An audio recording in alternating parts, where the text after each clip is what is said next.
తాకట్టులో ఉన్న బంగారాన్ని విడిపించి ఆ రోజు ఆన్లైన్ రేటుకే మేము కొంటాం. Sharma gold company. నమస్కారం, నేను మీ జాహ్నవి. మనతో ఉన్నారు ప్రముఖ జ్యోతిష్య వాస్తు పండితులు, జ్యోతిష్య వాస్తు శిక్షణ నిపుణులు, లలిత ఉపాసకులు బ్రహ్మశ్రీ నానాజీ పట్నాయక్ గురువు గారు. సూక్ష్మంలో మోక్షం ఈ ప్రత్యేక కార్యక్రమం ద్వారా మనకున్నటువంటి ప్రతి సమస్యకి చక్కటి సొల్యూషన్స్ గురుజీ అందిస్తూ ఉన్నారు కదా. మరి ఒక చక్కటి అందరికి ఉపయోగపడే ఒక టాపిక్ ని గురుగారి మాటలు అడిగి తెలుసుకుందాం. నమస్కారం గురుగారు. శ్రీమాత్రే నమః.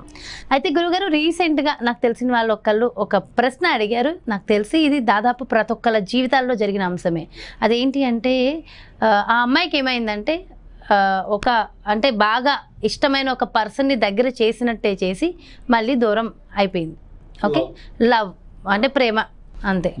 ఓకే, అయితే తను నన్ను ఏమడిగిందంటే, మరి భగవంతుడిని నమ్మాలి అని చెప్తూ ఉంటారు కదా మీరు. మరి భగవంతుడిని నేను ఎంతలా నమ్మానే, నాకు నచ్చిన పర్సన్ ఇచ్చినట్టు ఇచ్చి ఎందుకు దూరం చేసేసాడు ఆ భగవంతుడు?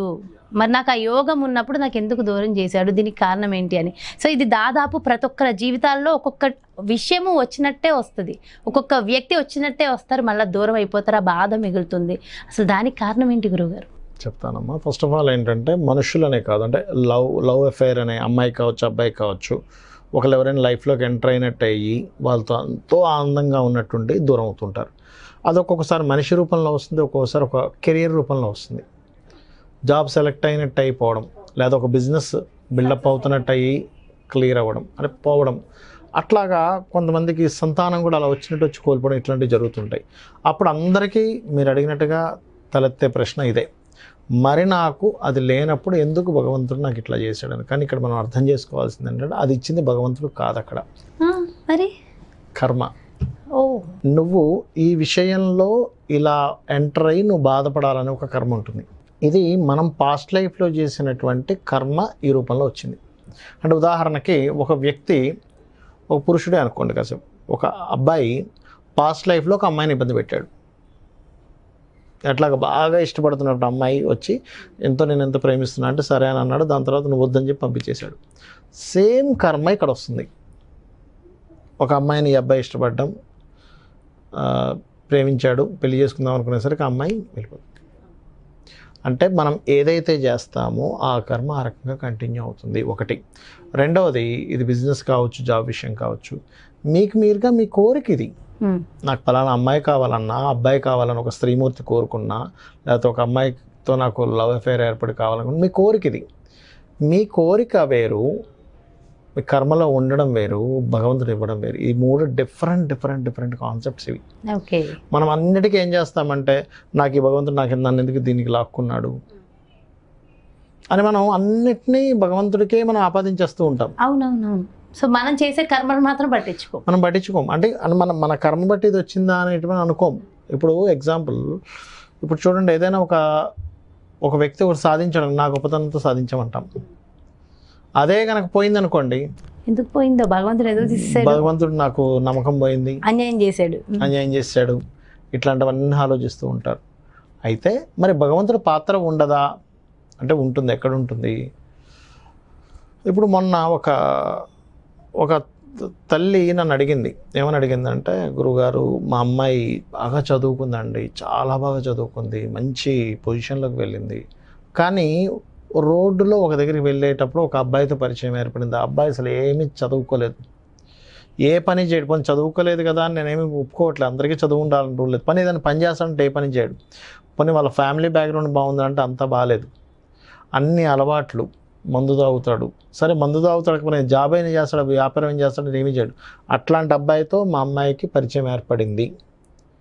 ఇప్పుడు మా అమ్మాయి అబ్బాయిని చేసుకుంటా ఉంటుంది. నేను చెప్పేదేమో అర్థం కావట్లేదు అమ్మాయికి. ఇప్పుడు ఎట్లా? భగవంతుడు నాకు ఎందుకు అన్యాయం చేశాడు? ఇట్లాంటి క్వశ్చన్ అడిగింది. నేను అన్న, అమ్మ, భగవంతుడు నీకేం అన్యాయం చేయట్లేదు. అక్కడ నువ్వు ఎట్లా ఆలోచిస్తున్నావంటే, ఇప్పుడు తల్లి ఉంది ఇంట్లో, తల్లిదండ్రులు ఉంటారు. మనం ఎట్లా ఆలోచిస్తుంటామంటే, తల్లిదండ్రులు నీకు అన్నీ సమకూరుస్తూ ఉంటారు. నువ్వు బయటికి వెళ్ళి నీ వెహికల్ మీద నువ్వు వెళ్తూ సిగ్నల్ క్రాస్ చేసుకుంటూ వెళ్ళిపోయావు, సిగ్నల్ వాడు వచ్చి నీకు ఫైన్ వేసాడు. తల్లిదండ్రులకి ఏం సంబంధం? నువ్వు బయటికి వెళ్ళి క్రాస్ చేసినందుకు తల్లిదండ్రులకి ఏం సంబంధం చెప్పండి. అట్లాగే భగవంతుడు అనేటువంటిది ఏందో నీ యొక్క లైఫ్ని నడిపిస్తూ ఉన్నాడు. మనము మన కోరికలతోనో లేకపోతే మనకు ఉండేటువంటి ఆలోచనలతోనో ఒక కర్మం చేస్తాం. ఆ కర్మ అనుభవించేలాగా ఇక్కడికి వస్తూ ఉంటుంది. ఎందుకంటే చెప్తాను చూడండి, ఆఖరికి శ్రీకృష్ణ పరమాత్మకి ఒక పుత్రుడు ఉంటాడు. ఆయన కృష్ణుడిలాగే ఉండి అందరిని ఏడిపిస్తూ ఉన్నప్పుడు ఒకసారి అదే విధంగా కృష్ణుడిలాగే అవతారం వేసుకొని నారదుడిని కూడా ఏడిపించినప్పుడు నారదుడు శపిస్తాడు చర్మవ్యాధి రావాలని. అప్పుడు కృష్ణుడి దగ్గరికి వస్తాడు ఆ పుత్రుడు. వచ్చి నువ్వు భగవంతుడు కదా, నాకు ఇది తగ్గించేసాయి అంటే అప్పుడు చెప్తాడు కృష్ణుడు, లేదు ఇది కర్మ, నువ్వు చేసిన కర్మకి నువ్వు అనుభవించుకోవాలి, నాకు సంబంధం లేదు. ఇది నువ్వేం చేస్తావు, సూర్య ఉపాసన చేయి, నీ కర్మను తగ్గించుకో. శ్రీకృష్ణ పరమాత్మ స్వయంగా చెప్పినటువంటి అంశం ఇది. అలాగే మనం కూడా ఏంటంటే మనం పాస్ట్ లైఫ్లో చేసుకున్న కర్మల వల్ల ఇబ్బంది పడతాం, కానీ భగవంతుడు ఏదో మన చేతికి ఏదో బొమ్మ ఇచ్చి వెంటనే లాక్కోవడం లాంటివి ఏమీ చెయ్యడు. ఏదైనా సరే మనం చేసిన కర్మ వల్ల ఇవన్నీ జరుగుతూ ఉంటాయి. లాస్ కావచ్చు, ఇట్లాంటివన్నీ కూడా. ఒక యోగం పట్టినా కూడా మీరు చేసిన కర్మే అంటా నేను. కాకపోతే మరి మనం చేసే కర్మలే అయినప్పుడు మరి భగవంతుని ఎందుకు ప్రార్థించాలని మీరు అడగచ్చు. మనం చేసే కర్మలు ఏవైతే ఉన్నాయో అవన్నీ నడవడానికి మీరు ఏదైనా ఇప్పుడు మీకు ఏదైనా ఒక యోగం ఉంది, ఆ యోగం ఫలించడానికి ఈశ్వరానుగ్రహం కావాలి. దీన్నే మహాభారతంలో శబదం పట్టినటువంటి అర్జునుడు చక్కగా ఉంటాడు, కానీ కృష్ణుడికి నిద్ర పట్టదు. ఏమిట్రా బాబు ఇట్లా శబదం పట్టేసాడు, రేపటికల్లా వీళ్ళ కొడుకుని చంపినటువంటి వాడిని చంపుతా అన్నాడు ఎట్లాగాని అనుకొని అప్పుడు నిద్రపోతున్నటువంటి అర్జునుడు నిద్రలేపి తీసుకొని వెళ్ళి అక్కడ ఈశ్వరుడు తపస్సులో ఉంటాడు. ఏమిటంటే పాశుపత మహామంత్రం సిద్ధించాలి అంటే ఈశ్వరానుగ్రహం కావాలి. అంటే నువ్వు ఏదైనా ఒక గోల్ని రీచ్ అవ్వడానికి, నువ్వేదైనా జీవితంలో ఒకటి సాధించడానికి నీకు నీ శక్తి సరిపోదు. ఒక్కోసారి నీ కర్మ నీకు సరిపోదు. నీ కర్మ నీకు సరిపోనప్పుడు భగవత్ శక్తి అవసరం. దశరథ మహారాజుకి సంతానం లేదు, పుత్రకామేష్టి యాగం చేసి దేవత అనుగ్రహం పొంది సంతానాన్ని పొందాడు. అవునా? అలాగే లైఫ్లో మనకి పురాణాల్లో తీసుకోండి, ఎక్కడ తీసుకోండి, నీ కర్మ నీ శక్తి సరిపోనప్పుడు భగవత్ అనుగ్రహాన్ని నువ్వు పొందడానికి పూజ చేస్తున్నావు, భగవంతుడి కోసం కాదు. నువ్వు ఎక్స్ట్రా ఎనర్జీ నీకు కావాలనుకుంటున్నావు అనేటువంటిది మనం అర్థం చేసుకోవాలి. మరి నా కర్మపరంగా నాకు నడుస్తున్నప్పుడు భగవంతుడు ఎందుకంటే దిస్ ఇస్ ద ఆన్సర్.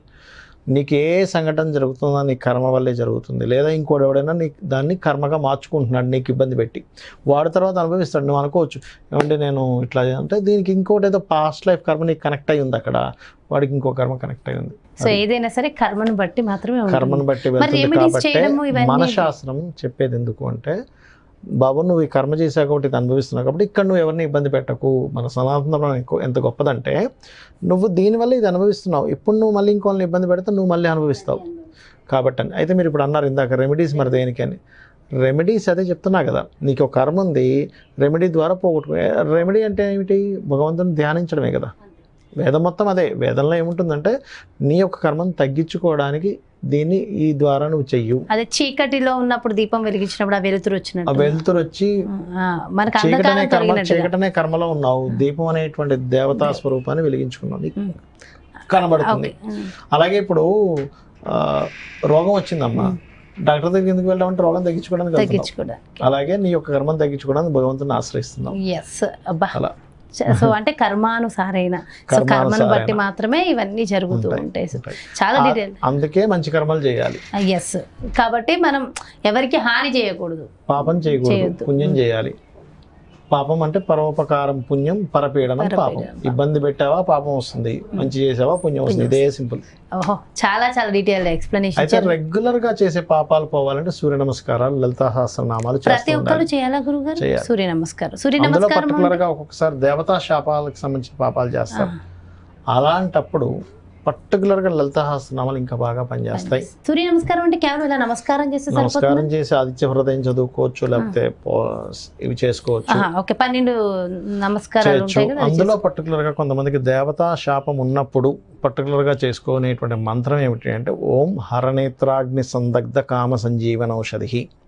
అలా కాదండి నాకు ఎంజాయ్మెంట్ లేదు, ఎన్ని పాపాలు చేశాను నాకు అవ్వట్లేదు, అసలు ఏది సక్సెస్ రావట్లేదు అన్నప్పుడు ఓం ఇంద్రగోప పరిక్షిప్త స్మరతోనాభజంగికాయై నమః చేసుకోవాలి. ఓకే, ఇవి చేసుకుంటే ఇంకా మరింత బాగుంటుంది. చాలా డీటెయిల్గా ఎక్స్ప్లెయిన్ చేశారు Guruji. Thank you so much. నమస్తే. శ్రీమాత్రే నమః. ఎస్, చూసారు కదండి. అంటే మనకి ఎందుకు భగవంతుడు ఇచ్చినట్టే ఇచ్చి మళ్ళీ తీసేస్తూ ఉంటాడు, దానికి కారణం భగవంతుడా మన కర్మన? సో డీటెయిల్గా ఎక్స్ప్లెయిన్ చేసేసారు కదా గురూజీ. సో డెఫినెట్గా ఇలాంటివి గుర్తుపెట్టుకుంటే భగవంతుడిని మనం ద్వేషించము, మనం చేసే అసలు మనం ఏం చేస్తున్నాం అనేది కాస్త జాగ్రత్త పడుతూ ఉంటాం కదా. సో మరో ప్రత్యేకమైన కార్యక్రమంతో మళ్ళీ మీ ముందుకు వచ్చేస్తాను. అలాగే మీ యొక్క జాతకానికి సంబంధించి కానీ, లేదంటే మీ ఇంటి వ్యాపార వాస్తుకు సంబంధించి కానీ గురువు గారిని సంప్రదించాలి, అపాయింట్మెంట్ కావాలి అనుకుంటే ఇంకెందుకు ఆలస్యం, వెంటనే క్రింద డిస్ప్లే అవుతున్నటువంటి నెంబర్స్కి కాల్ చేసి అపాయింట్మెంట్ తీసుకోండి. నమస్తే.